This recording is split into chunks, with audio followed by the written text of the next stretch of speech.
할렐루야. 하나님을 알자. 힘써 알자. 하나님에 대한 지식, 하나님을 아는 지식, 평신도 신학, 조직 신학. 오늘은 구원론으로 의롭다 칭의, 이렇게 제목을 올려드립니다. 성경 말씀은 고린도 후서 5장 21절 말씀 드리겠습니다. 예, 저는 어려서부터 호기심이 매우 많은 아이였습니다. 그래서 그런지 이런저런 여러 가지 의문들을 끊임없이 생각해 내곤 해서 드렸습니다.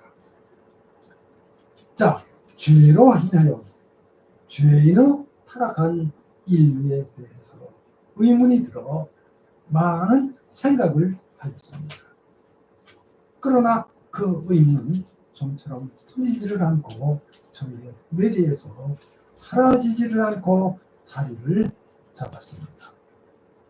그러던 중 성인이 된 후 오늘날과 성경을 읽었는데 바로 이 말씀을 읽게 되었습니다. 말씀이 이랍니다. 성경을 알아가니 성경은 능히 너로 하여금 그리스도 예수 안에 있는 믿음으로 말미암아 구원에 이르는 지혜가 있게 합니다. 모든 성경은 하나님의 감동으로 된 것으로 교훈과 책망과 바르게 함과 의도 교육하기에 유익하니 이는 하나님의 사람으로 온전하게 하며 모든 선한 일을 행할 능력을 갖추게 하려 합니다. 디모데후서 3장 15절에서 17절 말씀으로 사도 바울이 제자 디모데에게 한 서신서에서의 말씀입니다. 예, 바로 이 말씀을 근거해서 성경에서 그 의미를 알았습니다. 자,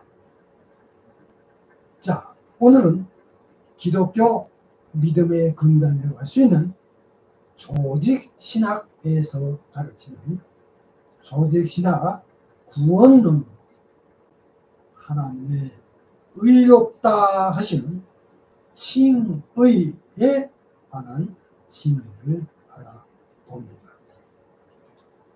자, 물론 이 교리, 구원론 역시 실제적으로나 교리적으로나 고귀한 가치를 가진 진리에는 틀림이 없습니다.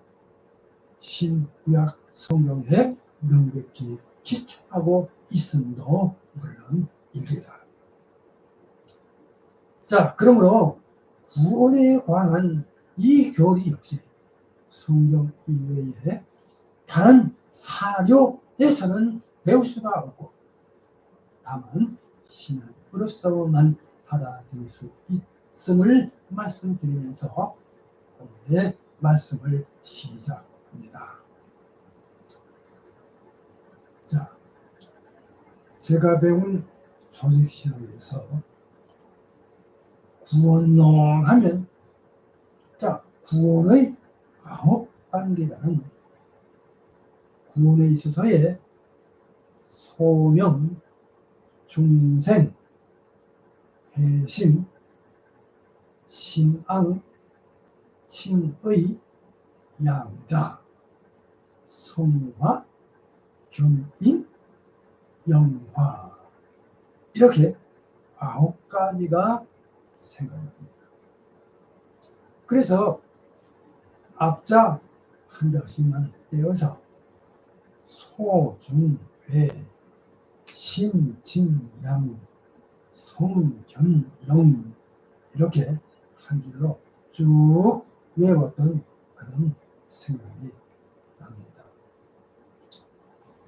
자, 신학적으로 하나님께로 의롭다 하심을 받는 것을 말하는 이 구원의 다섯 번째 서정인 칭의, 역시 소명과 중생, 그리고 회심과 신앙에 이어서 가장 서로 밀접한 관계가 있음을 말씀드립니다. 자, 인간이 하나님 앞에서 어떻게 의롭게 될 수가 있는가? 그래요. 우리는 어떻게 하나님과 바른 관계를 가지게 되겠는가? 이제 이에 대한 답변이 바로 이신칭의 곧 믿음으로 의롭다 하심을 얻는다는 것입니다. 할렐루야. 자, 그럼 먼저 첫째로 1번입니다. 1. 칭의의 정의와 요소. 이렇게 질문을 올립니다. 자, 여기 칭의란 예수 그리스도의 완전한 의에 근거해서 죄인을 의롭다 선언하시는 하나님의 법적 행위다. 이렇게 정리할 수가 있습니다. 칭의는 중생이나 회심이나 성화와 같이 갱신의 행위나 갱신의 과정은 아니므로 칭의가 죄인의 상태에 영향을 미치는 것이 아니라 죄인의 신분에 영향을 줍니다.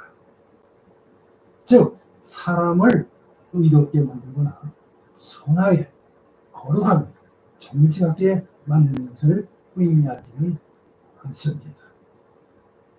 그래서 다만 하나님께서 예수 그리스도의 완전한 의에 근거하여 죄인을 의롭다고 선언하시는 것입니다. 이에 대해서는 여기 로마서 3장 24절, 8장 33절을 참고하시기 바랍니다. 자, 그리고 여기서 칭의는 몇 가지 특별한 점에서 다음 시간에 이제 말씀드린 성화와는 차이가 있음을 미리 말씀을 드립니다. 자, 칭의는 죄인 밖에서, 즉 하나님의 법정에서 발생하는 것으로서 죄책을 제거해 주고 단번에 영원히 완성되는 행위인데 반하여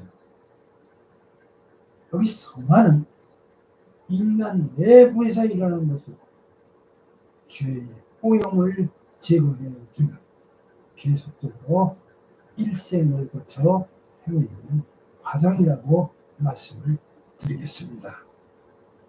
자, 그럼 먼저 첫째로 1번, 작은 1번입니다. 1. 칭의의 요소. 이렇게 작은 질문을 올립니다. 우리는 칭의에 있어서 두 가지 요소를 구별합니다. 자, 칭의의 요소에는 소극적인 요소와 적극적인 요소, 이렇게 두 가지가 있습니다. 자, 그럼 먼저 작은 1번 1, 첫째로 소극적인 요소. 예수 그리스도의 의에 근거한 죄의 용서입니다. 그러니까 칭의의 소극적인 요소는 예수 그리스도의 전가된 의를 기초해서 죄를 용서해 주는 것입니다. 할렐루야. 칭의에서 허락된 바 베푸는 그 용서는 과거, 현재, 미래 모든 죄에 적용되어 모든 죄책과 모든 형벌을 다 제거합니다.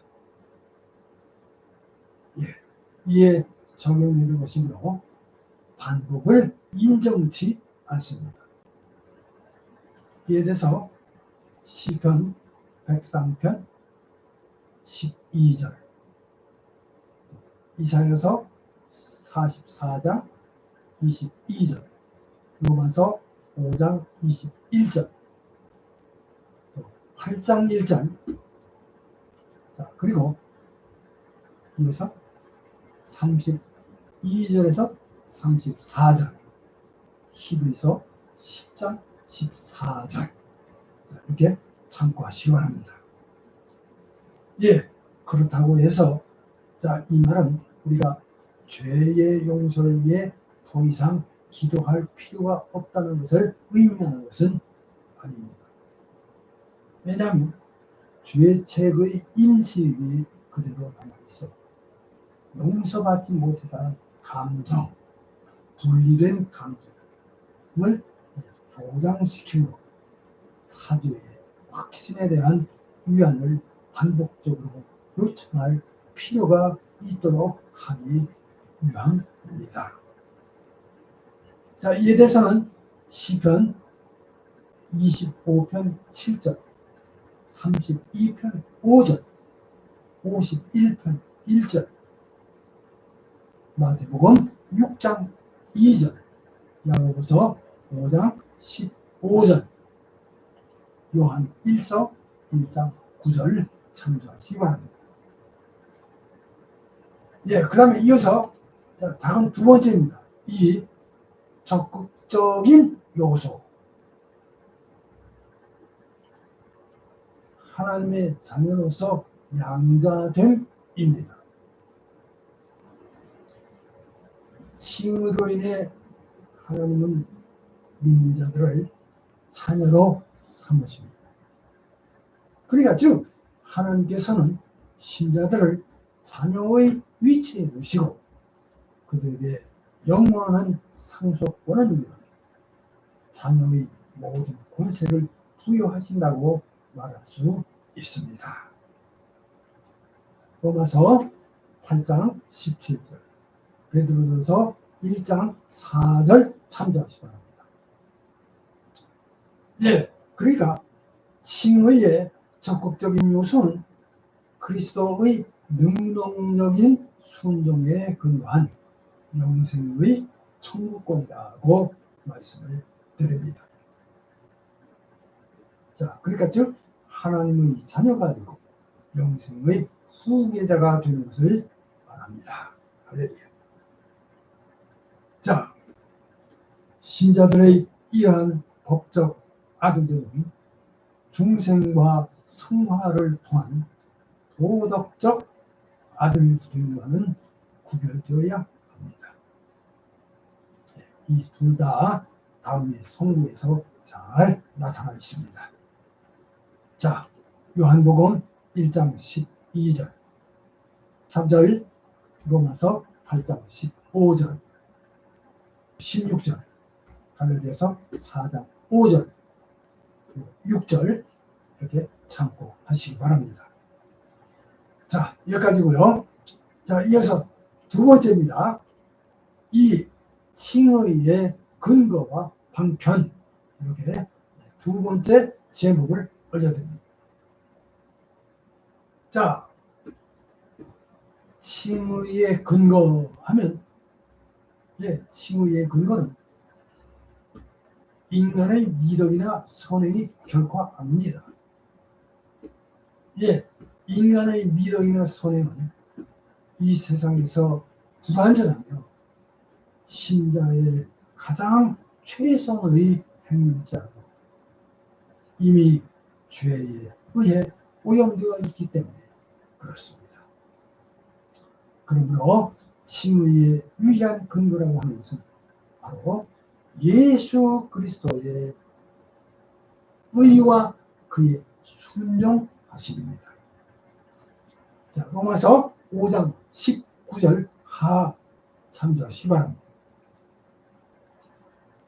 로마서 5장 9절 상입니다.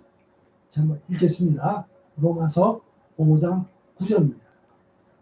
그러면 이제 우리가 그의 피로 말미암아 의롭다 하심을 받았으니, 자, 여기까지입니다. 자, 하나님은 자기 아들의 의로 옷 입혀진 자를 기뻐 받지 않을 수 없을 것입니다. 그런데 성경은 말하기를 우리가 믿음으로 말미암아 믿음으로 의롭다 하심을 얻는다고 합니다. 그러니까 신앙만으로 말미암은 칭의야말로 복음의 핵심입니다. 자, 여기 로마서 3장 21절에서 22절까지의 말씀을 한번 읽겠습니다. 자, 로마서 3장 21절에서 22절까지입니다. 제가 읽겠습니다. 이제는 율법 외에 하나님의 한 의가 나타났으니 율법과 선지자들에게 증거를 받은 것이라. 곧 예수 그리스도를 믿음으로 말미암아 모든 믿는 자에게 미치는 하나님의 의니 차별이 없느니라. 자, 그러니까 예수 그리스도를 믿는 시간만이 칭의의 유일한 방편일 뿐입니다. 할렐루야. 자, 그러면 3번입니다. 세 번째, 칭의의 시간입니다. 예, 칭의란 용어는 항상 동일한 의미로 사용되지는 않습니다. 예, 그래서 어떤 학자는 자, 사중적 칭의, 즉 영광으로부터 오는 칭의, 그리스도의 부활로 인한 칭의, 믿음에 의한 칭의, 마지막 심판에서의 공적 칭의를 말하려고 합니다. 자, 그럼 여기 작은 1번입니다. 1. 영원으로부터 오는 칭의. 자, 그러니까 관념적 의미로 이 칭의를 생각하면 그리스도의 의는 구속의 뜻으로 신자들에게 이미 설명된 것이고 영원으로부터 온 것이라고 말할지 모르겠습니다. 그러나 이는 죄의 칭의에 대한 성경적 의미는 아닙니다. 예, 하나님의 영원한 뜻 가운데서 작정된 것과 역사의 과정에서 실현되는 결과를 구별해야 하는 것입니다. 자, 그러면 두 번째입니다. 이 그리스도의 부활로 인한 칭의. 자, 그리스도의 부활로 인한 칭의에 대한 이 말은 자, 몇 가지 이유가 있습니다. 자, 어떤 의미에서 부활은 그리스도에 대한 칭의였으면 그리스도 안에 있는 모든 신자가 의롭다 함을 얻었다고 하려는 모르겠습니다. 자, 그러나 이러한 칭의는 보편적이고 순수한 객관적인 처사이므로 이것이 죄인에 대한 개인적 칭의와 혼동되어서는 안 되겠습니다. 그 다음에 이어서 세 번째, 믿음으로 말미암는 칭의, 진정한 칭의 교리라고 말씀드립니다. 자, 성경은 죄인의 칭의에 대해 말할 때 의롭다 하시는 하나님의 은혜를 주관적으로 또는 개인적으로 적용하고 전용하는 것을 말합니다. 그래서 우리가 믿음으로 의롭다함을 받는다고 일상적으로 표현합니다. 자, 즉 이 말은 칭의란 우리가 믿음으로 그리스도를 영접할 때 얻어지는 것이라는 사실을 의미하는 것입니다. 그러므로 믿음이란 칭의의 도움, 칭의가 전용되는 기관이라고 할 수 있겠습니다. 할렐루야. 인간은 믿음으로 말미암아 그리스도의 의를 자신에게 적용하는데, 자, 이 그리스도의 의로 말미암아 우리 인간은 하나님 앞에서 의롭다 하심을 얻습니다. 자, 믿음은 그 믿음이 그리스도를 소유하는 한 의로 여겨진다고 볼 수 있겠습니다. 이에 대해서 로마서 4장 5절, 갈라디아서 2장 16절 참조하시기 바랍니다. 자, 그러면 이제 이어서 네 번째입니다. 칭의 교리에 대한 반대선이 있습니다. 이 칭의 교리에 대한 몇 가지 반대선입니다. 먼저 1번. 인간이 그리스도의 공로에 근거해서 의롭다함을 받는다면, 자, 인간은 은혜로 구원받는 것이 아니라는 주장이 되겠습니다. 네, 그러나 칭의는 그것이 내포 있는 모든 것과 더불어 하나님의 은혜로운 것입니다. 하나님이 그리스도의 의를 우리에게 전가하시고 하나님이 죄인을 의롭다 칭하시는 모두가 은혜인 것입니다. 할렐루야. 자, 그 다음에 두 번째는 죄인을 의롭다 선언하는 것이 하나님에게 있어서 무가치한 것이라고 하는 주장입니다. 예, 그러나 하나님은 죄인들이 자신들로 말미암아 의롭다함을 받았다고 선언하지 않으시고, 죄인들은 다만 예수 그리스도의 의로 옷 입게 되었다고 선언하십니다. 할렐루야. 자, 그 다음에 한 가지 더. 세 번째는, 자, 칭의의 교리가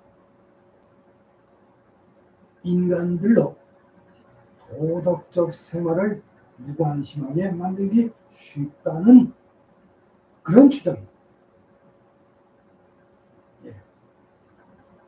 그러나 칭의는 생명력 있는 그리스도와의 관계에 기초함. 이것은 진정한 경건 생활을 위한 확실한 보증이 됩니다. 예. 그리스도의 실제로 생명력 있는 연합을 이룩한 자는 도덕적인 면에서 무관심할 리가 없습니다. 자, 이제 결론을 말씀드리겠습니다. 네, 결론입니다. 이렇게 해서 성경적으로 조직신학 구원론의 9단계 중에서 그 5번째인 이신칭의, 즉 믿음으로 의롭다함을 받는 교리, 칭의에 관하여 알아봤습니다. 물론 이 교리 역시 여러 가지 특성을 내포하고 있기에 신앙의 위대한 신비 중 하나, 인간의 이해를 훨씬 초월하고 있다는 것을 말씀드립니다. 자, 이와 같은 교리는 성경 이외에 그 어떤 다른 사료에서는 배울 수밖에 없고 오직 신앙에 의해서만 받아들일 수 있다고 말씀드립니다. 이제 이 말씀을 마치면서 여기서 중요한 것은 하나님께서 범죄하고 타락한 인간이 구원에 이르는 하나님을 아는 지식, 하나님에 대한 지식입니다. 신지식, 성경, 이 성경으로 하나님을 알고 믿어 구원에 이르는 은혜에 참여하기를 원하시고 축복하시는 점입니다. 이 점을 믿으시고 믿음 생활 잘 하셔서 하나님의 구원에 이르시길 주님의 이름으로 축복합니다. 자, 이제 생각해보기 오늘은 두 가지만 말씀을 드립니다. 첫째로 1번입니다. 1.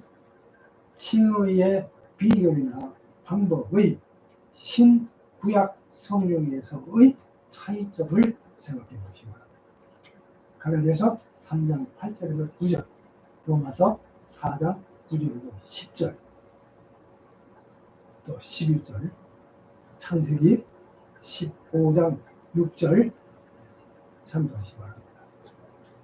자, 그러면 두 번째는 예수 그리스도를 화목 제물로 삼으신 목적에 관하여 이 말씀들을 참고하시고 이 한 주간 생각해 보시기 바랍니다. 다음 시간에는 더 좋은 말씀으로 함께 하겠습니다. 기도합니다.